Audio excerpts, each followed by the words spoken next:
All right, good. Good evening, everyone, and welcome to the Redevelopment Commission special meeting on September 27th, 2023. First item on the agenda is roll call. Jim Hutton here. Cindy Canardi here.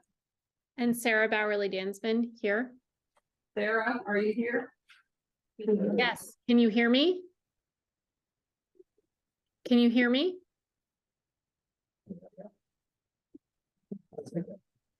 Sarah, can you hear us?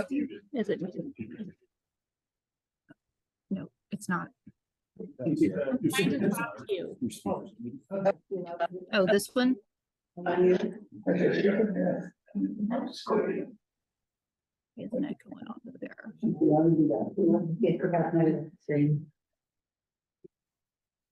Sarah, can you hear us? I'm afraid to hit the X one. Yes, I can hear you. We're trying to hear you.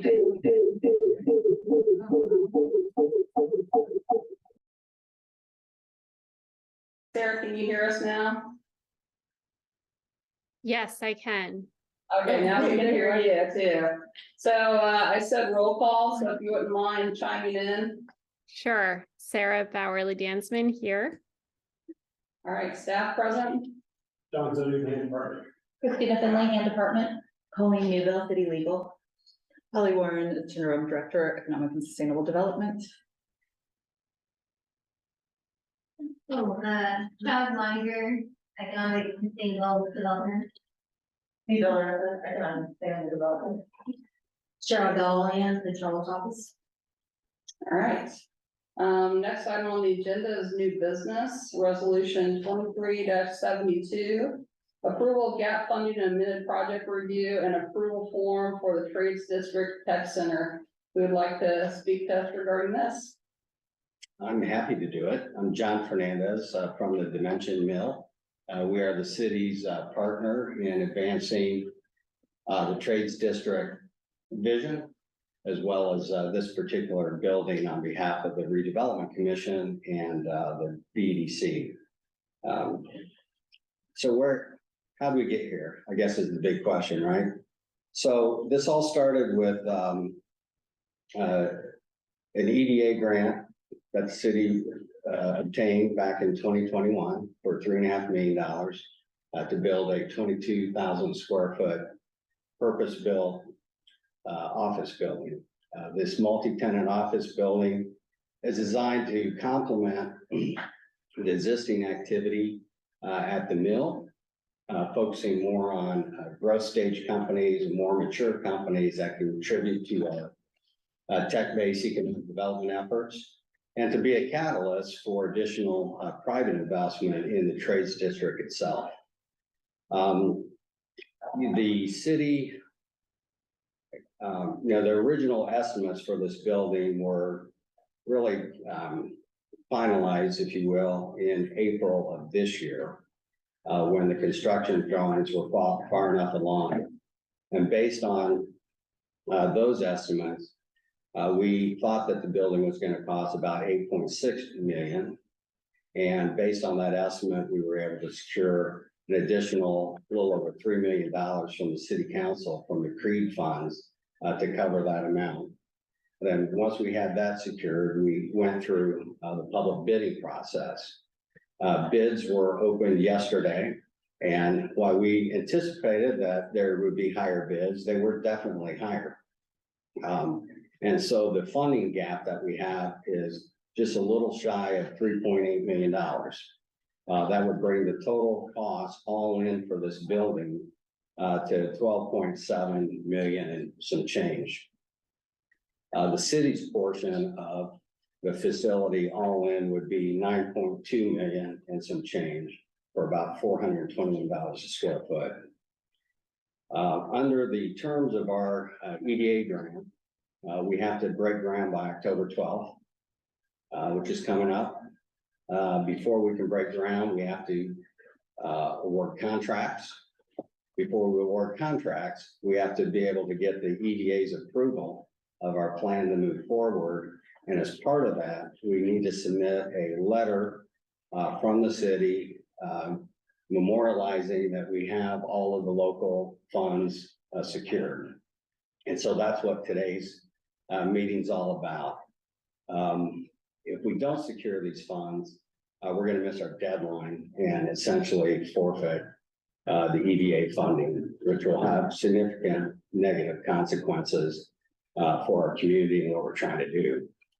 I wish the bids were lower, but you know, this is a really nice building, and it's one that I hope that the redevelopment commission and our community will be really excited about.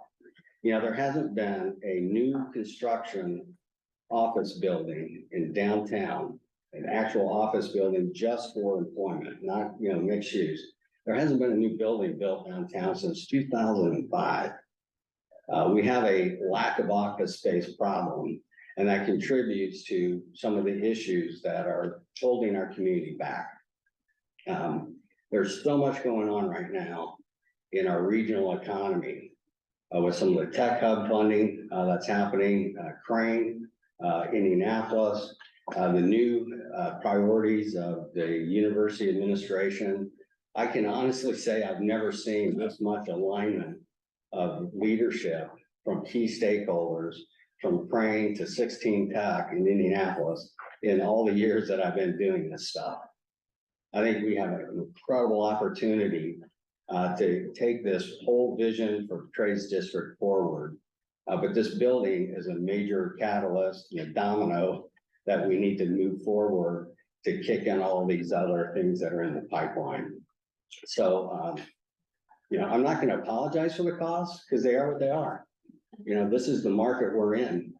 And I think that we deserve to have a really nice building in the Trades District as that catalyst that will set a bar for what we want to see and the kinds of development we want in the city of Bloomington. It is an expensive building, no question. But it is a really nice building that you all, you know, we've all collectively been a part of the design. And the costs are pretty much, I mean, they're exactly in line with other buildings that are comparable. I think I've used this example before. The Ferguson building on Eagleson, it was bid pre-COVID. And it's a bigger building, but it's a really nice building. It was all in a little bit over $500 a square foot. And I just confirmed today that the High Alpha building in Bottle Works, that building was well over 500 per square foot. And the phase 2 building that they're advancing right now is actually going to be closer to 600 a square foot. So that's just the nature of what high-end nice buildings cost. I think, you know, if anything, we missed on the estimate in April. And so, you know, it seems like a shock to be here today asking for this additional funding. But I feel very confident that with the building, a lot of these other activities that we have in the pipeline are going to move forward. The new investments will replenish the TIF with new incremental revenue, and the economic impact of this building are significant. And, you know, it's, I think in the memo I sent around our colleagues at IU's Public Policy Institute, you know, they've calculated $218 million economic impact over the next 10 years. And so even at the higher cost than the 8.6, that's tremendous ROI. And so I would just be happy to answer any questions. We have colleagues here from Weddle Brothers, who you all approved as our construction manager. They can talk about the market, the bid process, if you have any questions about that. But I would just really, you know, encourage and respectfully ask the commission to approve this additional funding so that we can move forward. I just want to add, as somebody whose signature will be on a lot of these pieces of paper committing to a very large sum of funds from the city. You know, I've been in this role about 8 weeks now. And, you know, one thing I've been thinking about a lot since taking on this new position is the importance of innovation. And in everything that the city is striving to do across the board is thinking innovatively. And that is to ensure that our residents and folks who want to live here for a high quality of life have the opportunities they need to succeed and rise above. And when we give folks the opportunities to do things like that, through centers like this, we are elevating the entire identity of Bloomington. We are truly putting ourselves on the map as a center for innovation that will drive more folks to come, have their offices and businesses in this facility, which is just going to bring in even more revenue for this. So like John, yes, we acknowledge this building is not cheap, but one of the reasons why it is the cost it is because it is innovative. It is a LEED certified facility. That's incredibly important. More and more facilities will start being built with the principles that this facility, because of its costs, are able to embody. They are pushing the conversation about what these kind of centers should look like across the nation. So I am incredibly excited to be a part of that. And again, I don't want to see this just as a large number per square foot, but an opportunity for more investments to be made that is just going to make our city grow more as a business hub that is incredibly well recognized and innovative. I think in previous meetings, discussions, one topic came up and one request came up, and that was to understand the magnitude of the TIF and where we're at and how this project and this cost fits into that. So would someone like to speak to that, please? Sure. Yes. The controller's office has been spending a lot of time actually reviewing all the TIF funds, the commitments, and our projected balance. And Jeff Underwood and I have come to the agreement that we are confident that we have enough funding to support this additional gap funding. We do not see any issues at this point of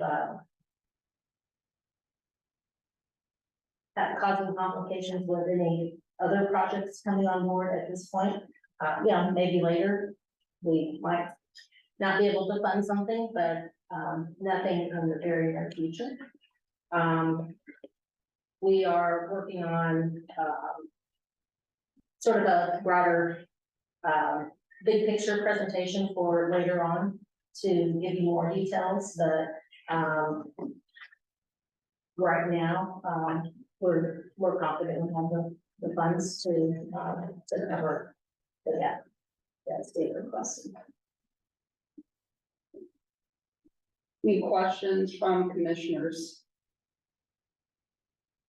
Could one financial person please review with the gap funding? Is this one of those that the RDC city are paying in because it's needed now, in the hopes that some of that will be reimbursed back to us if it's possible? Or is this a one-way flow out because it's needed and we have the funds and that's what they need to contribute? I mean, we certainly will continue to pursue external sources, but I can't say absolutely that we will secure them.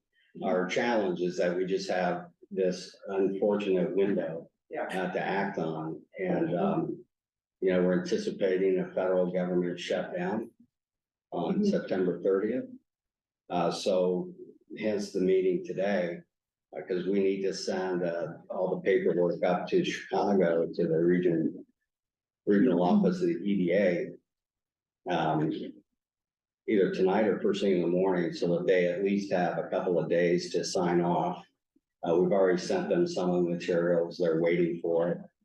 They assured us that they can turn it around by close of business Friday.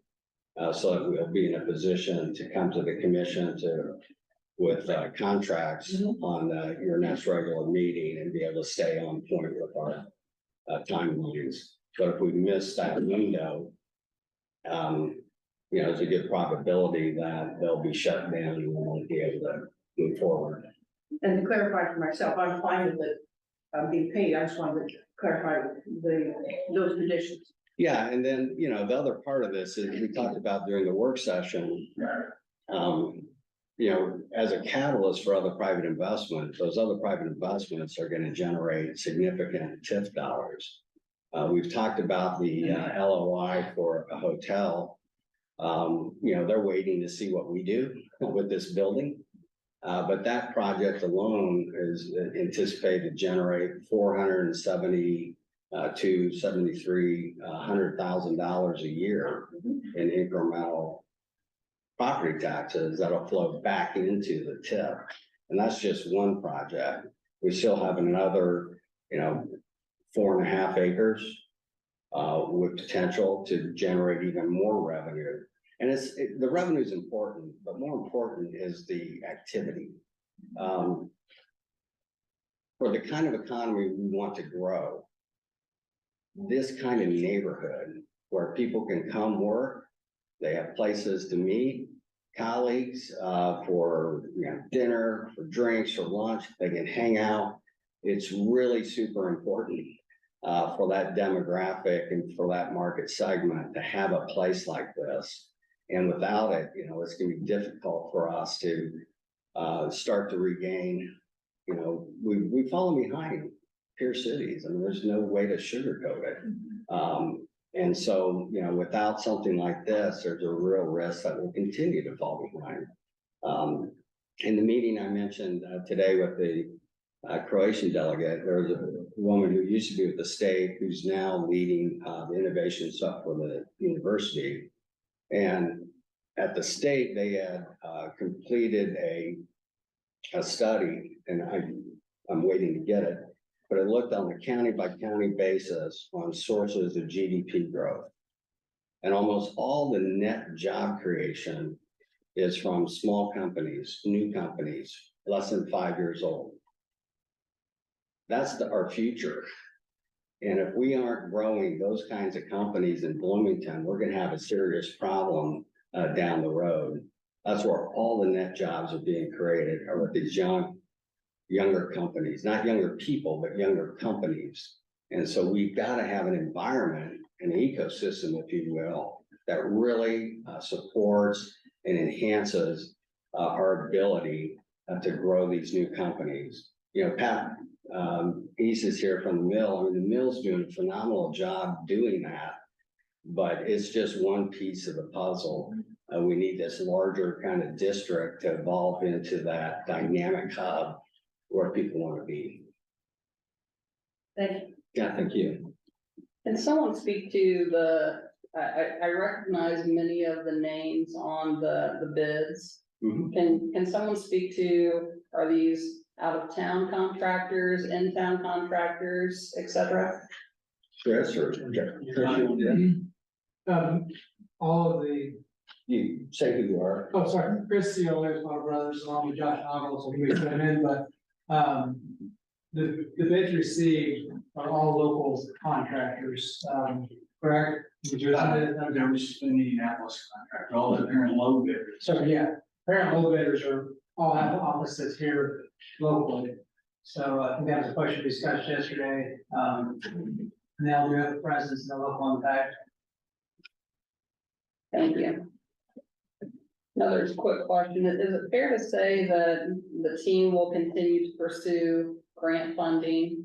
And if we're successful, that some of those grant funds could potentially offset the additional costs that we're talking about today? Absolutely.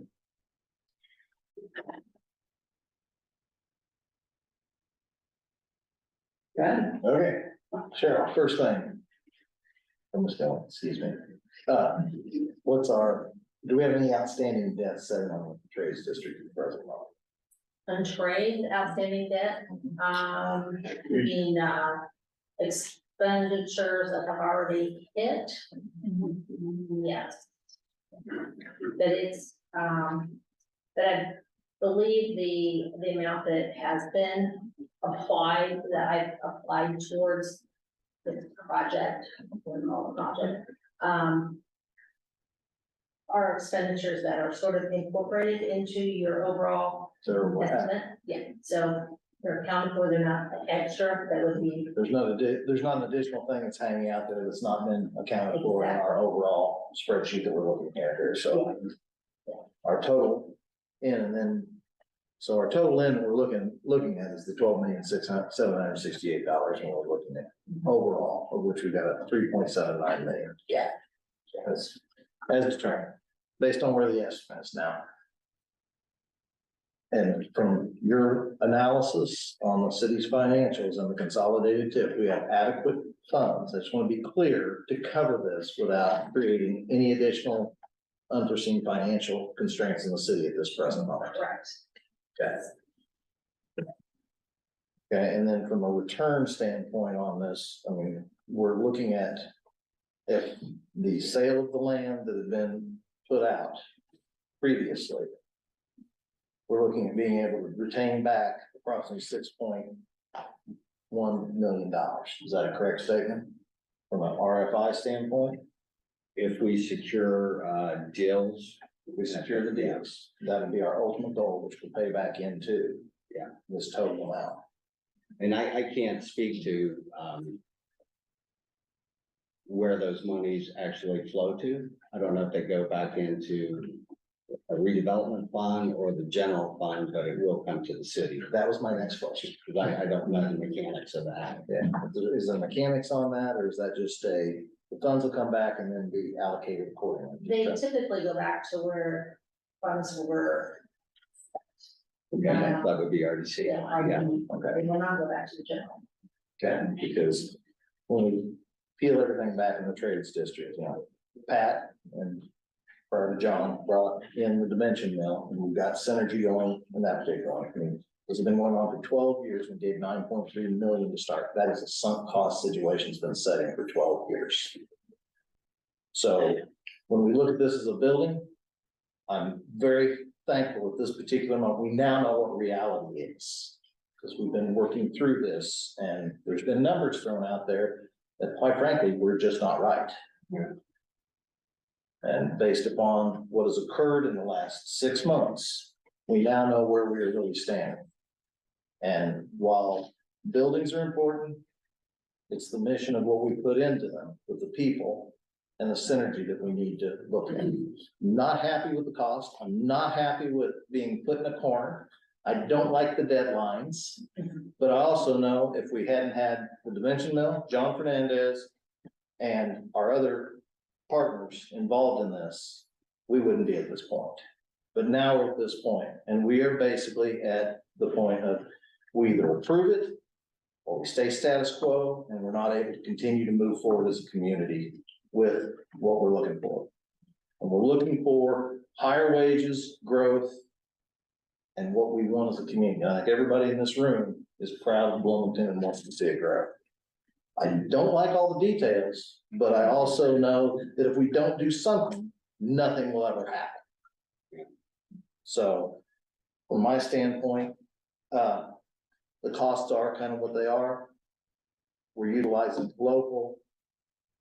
And I'm counting on the team that we've hired, which is John and everybody in this room, Pat, that we're gonna be able to make this project successful without any questions.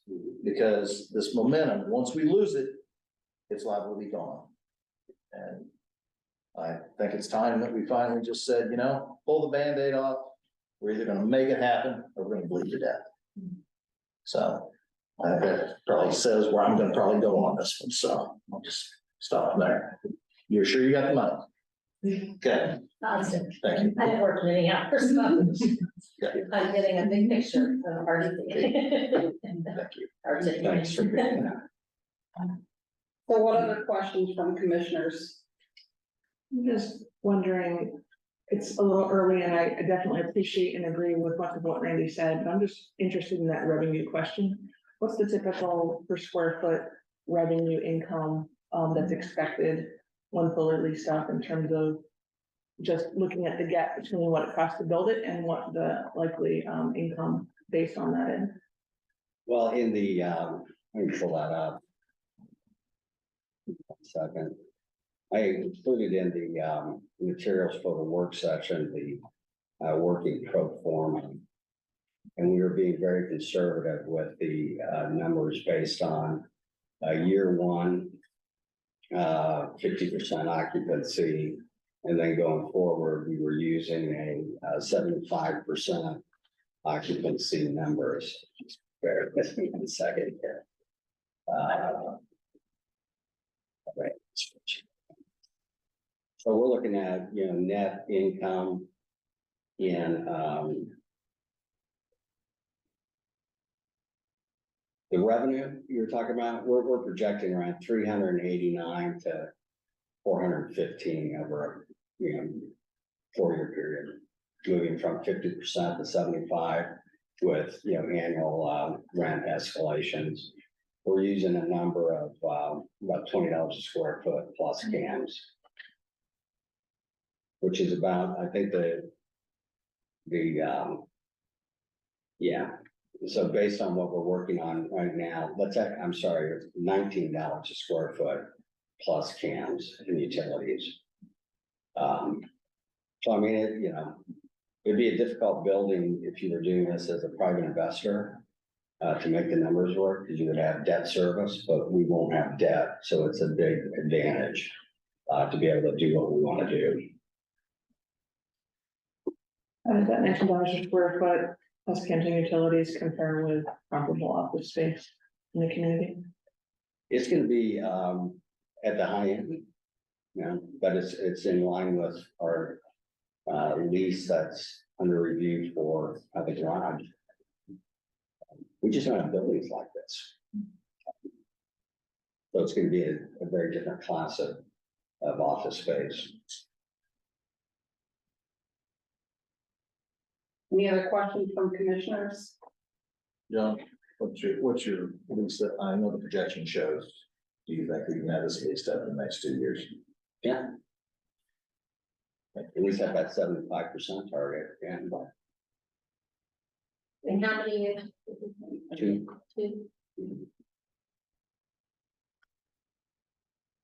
So I'll just say that, I've been a part of this project for a long time, and I think that we would have been far ahead of where we are today had COVID not happened and inflation not happened, et cetera, and no one is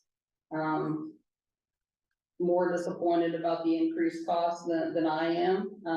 But I think at the end of the day, we've got to find the right projects to invest in as a community and really invest in the future of the community. So I think it's important to consider that as well, that we're making an investment in our community and our future. So, again, not happy about the costs, but at the end of the day, I think this is an important next step for our community. And with that, if I'm not hearing any other questions from commissioners, I will ask for public comment. Go ahead. Who are you? My name is Jennifer, I'm the president of the Bloomington Redevelopment Corporation. I have comments on behalf of the EDC and also comments from someone who will be here that they sent along. So the BEDC worked with the city to apply for the US EPA funds when the pandemic hit. Because we saw firsthand the need to diversify our local employment base, because we saw what the pandemic did to us. And we also saw the need to enhance the innovation ecosystem. People ask us, why would you grow jobs if unemployment has been so low? If you look back into our history, Shower Brothers, RTA, Otis, and others, they've shown us that we can control the global economy. And our best bet is to diversify the employment that we can offer to our citizens while supporting the local employers that we currently have.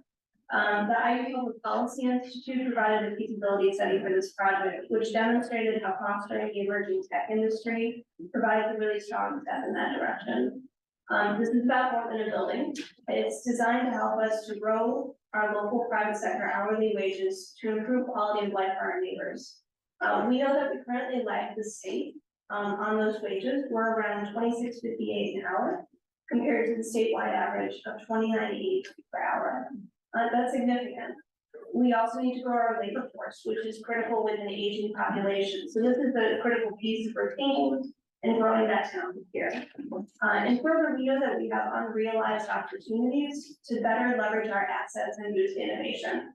The USDA's own Innovation Index identifies how metros can function stronger as a local economy by leveraging business dynamics, human capital, and knowledge. We're currently around the 27th percentile, and we know that we can be doing better as a community. And this tech center provides a strong catalyst for the work. Our overall goal is to ensure Monroe County is a community of choice for our employers, innovators, individuals, and families. And then we need to foster economic vitality for the community.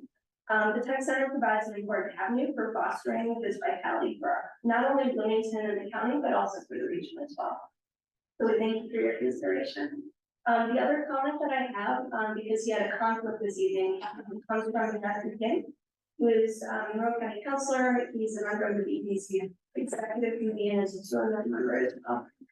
He wanted to note that the primary economic development goal for the county is to raise the median hourly wage for Monroe County residents. The Bloomington MSA lags the state. The most effective way to boost the median wage is by developing and encouraging the creation of emerging industries and jobs that pay higher wages. The tech center is an exciting move in that direction, and it is well worth the investment in tech revenues. Unemployment will not always be so low, and we need to continue to make progress in diversifying our local economy and ensuring that we're able to grow the jobs that the nation and the world values. Thank you. Any other public comment?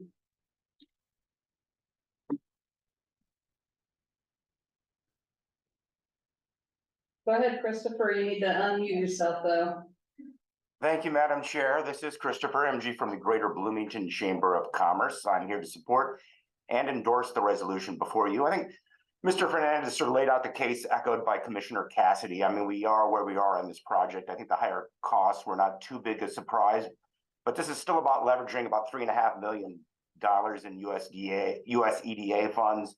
I mean, Mr. Underwood laid a good case as well that we have the TIP funds to cover any shortfall and to create the ecosystem we want. The vision we have for the trades district as a sustainable urban neighborhood that nurtures creativity, collaboration, entrepreneurship, that makes it a tech hub that will require this building, this tech center to be the catalyst for private investment. This investment will keep and lure a valuable young professional demographic that we somewhat lack in this community. So the trades district represents the necessary venture in our regional innovation ecosystem. So I am supporting this. Thank you for your time tonight. Thank you. Any other public comment? Not hearing any, I'll entertain a motion for resolution 2372.